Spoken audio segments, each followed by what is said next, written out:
নমো ভগবতে বাসুদেবায়। জয় শ্রীকৃষ্ণ, রাধে রাধে। জয় মা লক্ষ্মী দেবীর জয়। বছরে যে দ্বাদশ মাসের মধ্যে একটা অন্যতম মাস হলো এই পৌষ মাস। শাস্ত্রে এই পৌষ মাসকে বলা হয়েছে মা লক্ষ্মীর মাস। এটি অত্যন্ত শুভ মাস। এই মাসে অর্থাৎ পৌষ মাসে আপনার বাড়িতে থাকা এই 6টি জিনিস ভুলেও কাউকে দেবেন না, ফলে সংসারে দারিদ্রতা আসবে এবং কাঙাল হয়ে যাবেন। খুবই গুরুত্বপূর্ণ আজকের এই বিষয় প্রসঙ্গ, প্রত্যেকের জানা দরকার। দেশ ও দেশের বাইরে থেকে যে সকল দর্শকেরা এই মুহূর্তে ভিডিওটি দেখছেন প্রত্যেককে জানাই সুস্বাগতম। অর্থাৎ সনাতনী ধর্ম তথ্যমূলক চ্যানেলে আমি সর্বদাই চেষ্টা করি সনাতন ধর্মের গুরুত্বপূর্ণ বিষয় প্রসঙ্গ আপনাদের সামনে উপস্থাপনা করতে। তাই আসুন কিছুক্ষণ সময় ধৈর্য ধরে এই বিষয়ে অবশ্যই জানার চেষ্টা করুন। শুরু থেকে শেষ পর্যন্ত ভক্তি, শ্রদ্ধা ও ভালোবাসার সহিত আপনারা শ্রবণ করবেন। ভালো লেগে থাকলে অবশ্যই একটি লাইক করবেন। কমেন্টে জয় মা লক্ষ্মী দেবীর জয় এবং জয় শ্রীকৃষ্ণ, রাধে রাধে লিখে কমেন্ট অবশ্যই করবেন। তাহলে চলুন শুরু করি আজকের এই ভিডিওটি। বন্ধুরা, বছরে যে 12টি মাস রয়েছে সেই 12টি মাসের মধ্যে একটি অন্যতম মাস হচ্ছে এই পৌষ মাস। আসলে প্রতিটি মাসে একটা নিজস্ব গুরুত্ব এবং মাহাত্ম্য রয়েছে। হিন্দু ক্যালেন্ডার অনুসারে এটি হচ্ছে 10ম মাস হিসাবে বিবেচিত। এই মাসকে দেবী লক্ষ্মীর মাস বলা হয়। এই মাসে লক্ষ্মী পুজো করা অত্যন্তই শুভ। এই মাসে ভগবান বিষ্ণুর সাথে সূর্যের পূজার বিশেষ গুরুত্ব মাহাত্ম্য রয়েছে। এরই সাথে এই মাসটিকে বলা হয় আবার ছোট পিতৃপক্ষ। তাই এই মাসে পিণ্ডদান, শ্রাদ্ধ তর্পণ করা খুবই শুভ বলে মনে করা হয়। এতে করে পূর্বপুরুষদের আত্মার শান্তি পায় এবং পরিবারের সদস্যদের সুখ ও সমৃদ্ধি নিয়ে আসে। যেহেতু বিশেষভাবে এই পৌষ মাস হলো দেবী লক্ষ্মীর মাস, আর এই পৌষ মাসে কখনোই আপনারা ভুল করেও কাউকে অপমান করে ঘর থেকে তাড়িয়ে দেবেন না। কারণ শাস্ত্র মতে এই মাসে ঘরের বিড়াল কুকুরকেও তাড়াতে নেই। তাই এই বিষয়টি অতি অবশ্যই মনে রাখবেন। এই পৌষ মাস মা লক্ষ্মীর অত্যন্ত প্রিয় মাস। তাই এই মাসে যদি আপনারা এই বিশেষ কয়েকটি জিনিস আপনি যদি কাউকে দান করেন বা দিয়ে দেন, তাহলে কিন্তু আপনাদের জীবনে ঘোর অমঙ্গল নেমে আসবে এবং দুর্ভাগ্যের কালো ছায়া আপনাদের জীবনে প্রবেশ করবে, যার ফলে অর্থহানি এবং অযথা খরচ, বাড়িতে অশান্তি। বিশেষ করে এই জিনিসগুলো বাড়ি থেকে দান করে দিলে বা কাউকে দিয়ে দিলে মা লক্ষ্মী আপনার গৃহ থেকে বিদায় নেবে। এরই সাথে জানতে পারবেন এই পৌষ মাস অর্থাৎ মা লক্ষ্মীর মাসে কি কি কার্য করা উচিত এবং কি কি কার্য ভুল করেও করা উচিত নয়। অবশ্যই এই মাসে আপনারা দেবী লক্ষ্মীর পূজা অর্চনা করবেন, মাকে ভক্তি দিয়ে স্মরণ করবেন এবং ভুল করেও কয়েকটি জিনিস গৃহের বাইরে বের করবেন না। আসুন তাহলে একে একে আপনাদেরকে জানিয়ে দিই যে কোন সেই 6টি জিনিস, সেই বিশেষ 6টি জিনিস যা এই পৌষ মাস চলাকালীন বাড়ির বাইরে বের করবেন না একদমই, অথবা কাউকে দানও করবেন না। কিন্তু বলে রাখি, অনেকেই এই সমস্তগুলোকে কুসংস্কার বলে মনে করতে পারেন। কিন্তু বন্ধুরা, সবকিছুই কুসংস্কার নয়, আর কুসংস্কার ভেবে অবহেলায় আপনারা উড়িয়ে দেবেন না। তো প্রথমেই বলবো, এই পৌষ মাস চলাকালীন ভুল করেও কাউকে দেবেন না, সেটি হচ্ছে লবণ। যেহেতু এই পৌষ মাস মা লক্ষ্মীর মাস, আর এই লবণের মধ্যে স্বয়ং মা লক্ষ্মী বাস করেন, তাই লবণ কখনোই আপনারা পৌষ মাস চলাকালীন সন্ধ্যার পর ভুল করেও কাউকে কিন্তু দেবেন না, এমনটাই মনে করা হয়। যদি আপনারা এই পৌষ মাস চলাকালীন কাউকে দিয়ে ফেলেন, তাহলে কিন্তু মা লক্ষ্মী আপনার উপর অত্যন্তই রুষ্ট হবেন এবং সেই লবণের সাথে আপনার বাড়ি ছেড়ে অন্য বাড়িতে চলে যাবেন। তখন আপনাদের জীবনে আর্থিক কষ্ট শুরু হতে থাকবে, অর্থ সঞ্চয় করতে পারবেন না এবং শত চেষ্টার পরেও লক্ষ্য করে দেখবেন চারিদিক থেকে আর্থিক সমস্যায় আপনারা পড়ে গেছেন, অর্থাৎ আর্থিক সমস্যায় জড়িয়ে গেছেন। তাই বন্ধুরা, অনুরোধ করব, এই পৌষ মাস দেবী লক্ষ্মীর মাস। তাই এই লক্ষ্মী মাসে অর্থাৎ পৌষ মাসে ভুল করেও এই লবণ কাউকে দেবেন না। এতে মা লক্ষ্মী রুষ্ট হবে আপনার প্রতি এরপর যেটির কথা বলবো, যা এই পৌষ মাসে দিতে নিষেধ করব, তা হলো অর্থ বা টাকা পয়সা শাস্ত্রমতে দান করা, সাহায্য করা। এগুলি অত্যন্তই পুণ্য কাজ। দানের অনেক মহিমা ও মাহাত্ম্য রয়েছে শাস্ত্রে। এটি কখনোই অশুভ নয়, সেটিকে অস্বীকার করতে আমরা পারি না। কিন্তু যে দান আপনাদের জন্য ভবিষ্যতে অশুভ সংবাদ বহন করে নিয়ে আসবে, সেই দান না করাই ভালো। তাছাড়াও আপনারা যদি এই পৌষ মাস চলাকালীন নিজের বহু কষ্টের উপার্জিত অর্থকে অন্যের হাতে তুলে দেন বা কাউকে ধার দিয়ে দেন বা ঋণ দিয়ে দেন, তাহলে ভবিষ্যতে আপনারা কিন্তু প্রচন্ড পরিমাণে অসুবিধায় পড়বে, কেউ আটকাতে পারবে না। তাছাড়াও টাকা পয়সার কারণে দেখবেন অনেক সময় নিজ আত্মীয়দের সাথে এবং বন্ধু বান্ধবদের সাথে, অর্থাৎ কাছের মানুষদের সাথে এক পর্যায়ে সমস্যার সৃষ্টি হয়ে যায় এবং সম্পর্কগুলো নষ্ট হয়ে যায়। আজকের দিনে আপনি যাকেই সাহায্য করবেন সেই হয়তো আপনার বন্ধু, অন্যদিকে আপনি যাকে সাহায্য করতে পারছেন না, খেয়াল করে দেখবেন হতে পারে সে আপনার শত্রু হয়ে যাবে। সুতরাং আমি বলতে চাই, আমি আপনাদেরকে তাই এই পৌষ মাস অর্থাৎ লক্ষ্মী মাস চলাকালীন ভুল করেও নিজের ঘর থেকে টাকা পয়সা কাউকে দেবেন না বা কাউকে দান করবেন না। তবে যদি অত্যন্তই প্রয়োজন থাকে, কেউ হয়তো হসপিটালে ভর্তি আছে, শারীরিক সমস্যা, কন্যাদান এবং অত্যন্ত ক্ষুধার্ত, সেক্ষেত্রে আপনি সাহায্য করতে পারেন, তাতে কোনো অসুবিধা নেই। কিন্তু সাধারণ কারণবশত বা অযথা কেউ হয়তো আপনার কাছে টাকা চাইছে, তবে বন্ধুরা আপনারা কিন্তু ঘর থেকে টাকা বের করবেন না বা কাউকে এই পৌষ মাস চলাকালীন টাকা ধার দেবেন না। নইলে কিন্তু হতেও পারে আপনার বাড়ি থেকে লক্ষ্মী শ্রী অর্থাৎ মা লক্ষ্মী গৃহ ত্যাগ করবেন। এরপর যে বিষয়টির কথা বলবো, আর তা হলো এই পৌষ মাস চলাকালীন ভুল করেও আপনারা সরিষার তেল বা আস্ত অর্থাৎ গোটা সরিষা ভুলেও কাউকে দিয়ে দেবেন না, নতুবা বন্ধুরা আপনারা নিজেরাই নিজেদের দুর্ভাগ্যের কারণ হবেন। এই সরিষা যেমন কাউকে দেবেন না, ঠিক তেমনি কারোর থেকে নেবেনও না, নতুবা সংসারের পরিবারে অযথা খরচ নেমে আসতে বাধ্য।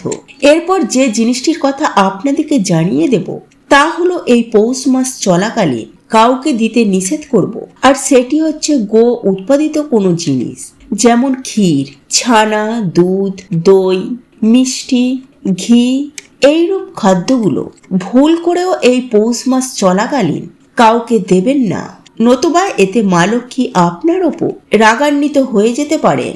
আমরা সকলেই জানি গোমাতার মধ্যে সমস্ত দেবদেবীর বাস, তাই এই খাবারগুলো বন্ধুরা আপনারা কখনোই কাউকে দেবেন না, নইলে আপনাদের সমস্যার কারণ আপনারা নিজেরাই হবেন। হয়তো ভাবছেন যারা ব্যবসা বাণিজ্য করছেন তারা দুধ, ছানা, দই, মিষ্টি ইত্যাদি এই সমস্ত জিনিসগুলো তো বিক্রি করতে হয়, তাদের বিক্রি করে জীবনযাপন চালাতে হয় এগুলির মাধ্যমে। তারাও কি এই লক্ষ্মী মাস অর্থাৎ পৌষ মাস চলাকালীন এগুলি কাউকে দিতে পারবে না?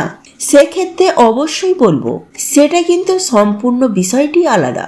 তারা সংসার চালায় এইরূপ ব্যবসা করে বা পেশাগতভাবে যারা এমন কর্মে যুক্ত, তারা কিন্তু ব্যবসার কারণে এগুলি বিক্রি করতে পারেন, দোকানদার দিতে পারে, হোটেলে দিতে পারে ইত্যাদি। কিন্তু যারা বিশেষ করে এমন পেশার সাথে যুক্ত নন, তারা কখনো এই পৌষ মাস চলাকালীন এই জিনিসগুলো সে যতই আপনার কাছের মানুষ হোক না কেন তাদেরকেও দিতে যাবেন না, এতে সমস্যায় পড়বেন।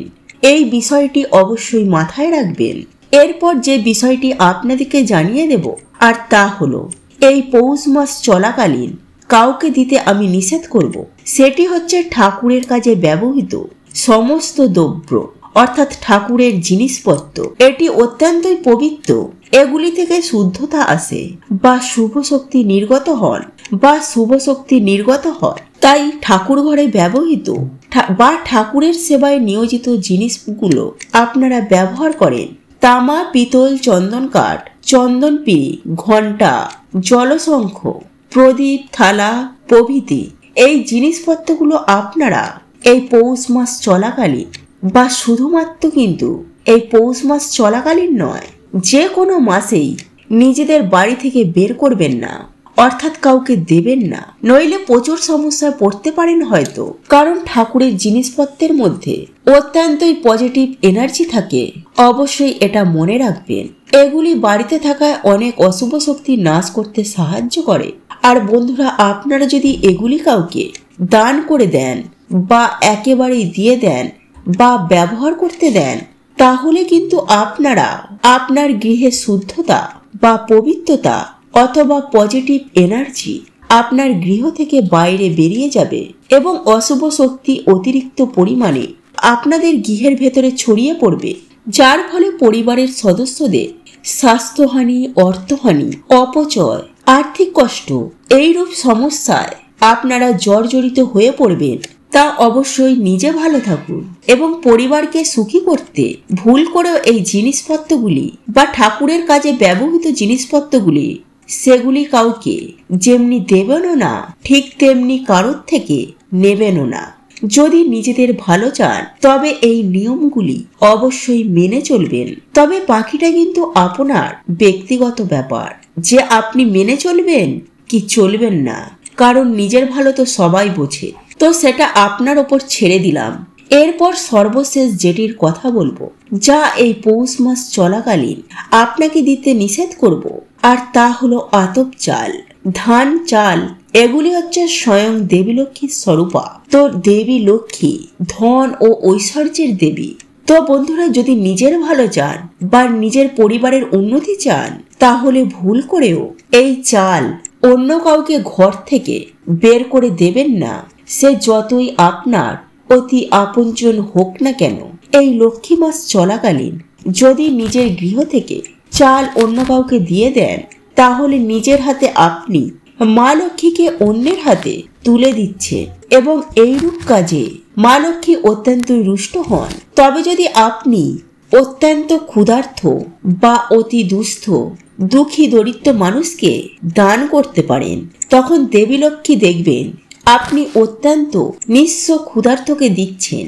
আর এর অন্যথা হলে পরিবারে অশান্তি, ঝগড়া, বিবাদ, কলহ, রোজ দারিদ্রতা বা অর্থনৈতিক সমস্যা এবং বিভিন্ন রকমের সমস্যায় সেই পরিবারের সদস্যদের মধ্যে দেখা দেয়। তাই বন্ধুরা, আমি অনুরোধ করব আপনারা চাল এই পৌষ মাস চলাকালীন অর্থাৎ এই লক্ষ্মী মাসে কাউকে ভুলেও দেবেন না।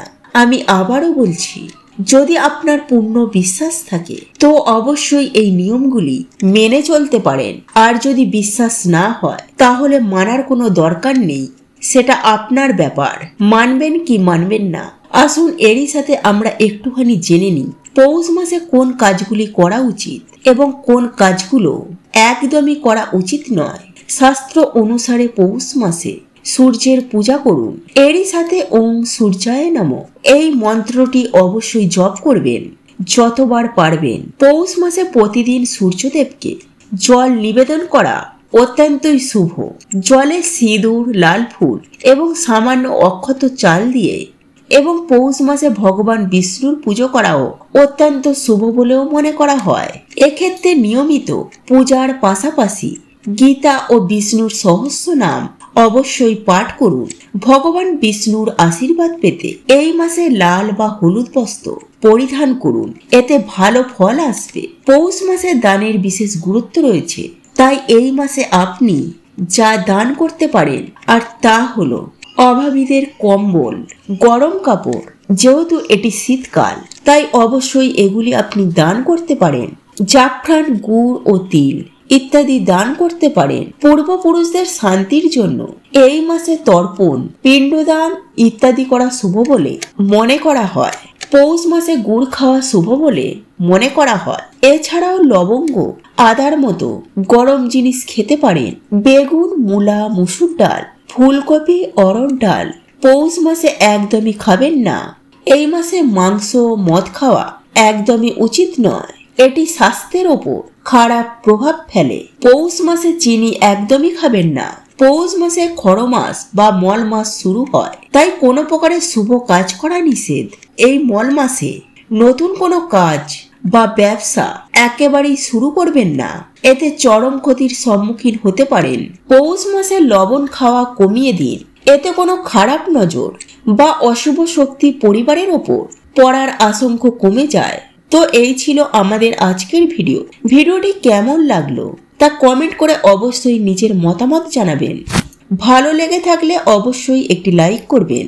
কমেন্টে ভক্তি, ভালোবাসা ও শ্রদ্ধার সহিত জয় মা লক্ষ্মী দেবীর জয় বা জয় শ্রীকৃষ্ণ রাধে রাধে একটি বারের জন্য হলেও লিখে যাবার জন্য অনুরোধ জানাচ্ছি। আর আপনি যদি আমাদের চ্যানেলে নতুন দর্শক হয়ে থাকেন তো বিশেষভাবে অনুরোধ করব চ্যানেলটি অবশ্যই সাবস্ক্রাইব করে পাশে থাকা নোটিফিকেশন বেল আইকনটি অন করে রাখবেন। তাহলে সকলে সুস্থ থাকুন, ভালো থাকুন, পরম করুণাময় ঈশ্বরের অশেষ কৃপায়। তো আবারও কথা হবে আপনাদের সাথে নতুন কোনো ভিডিওর বিষয় নিয়ে।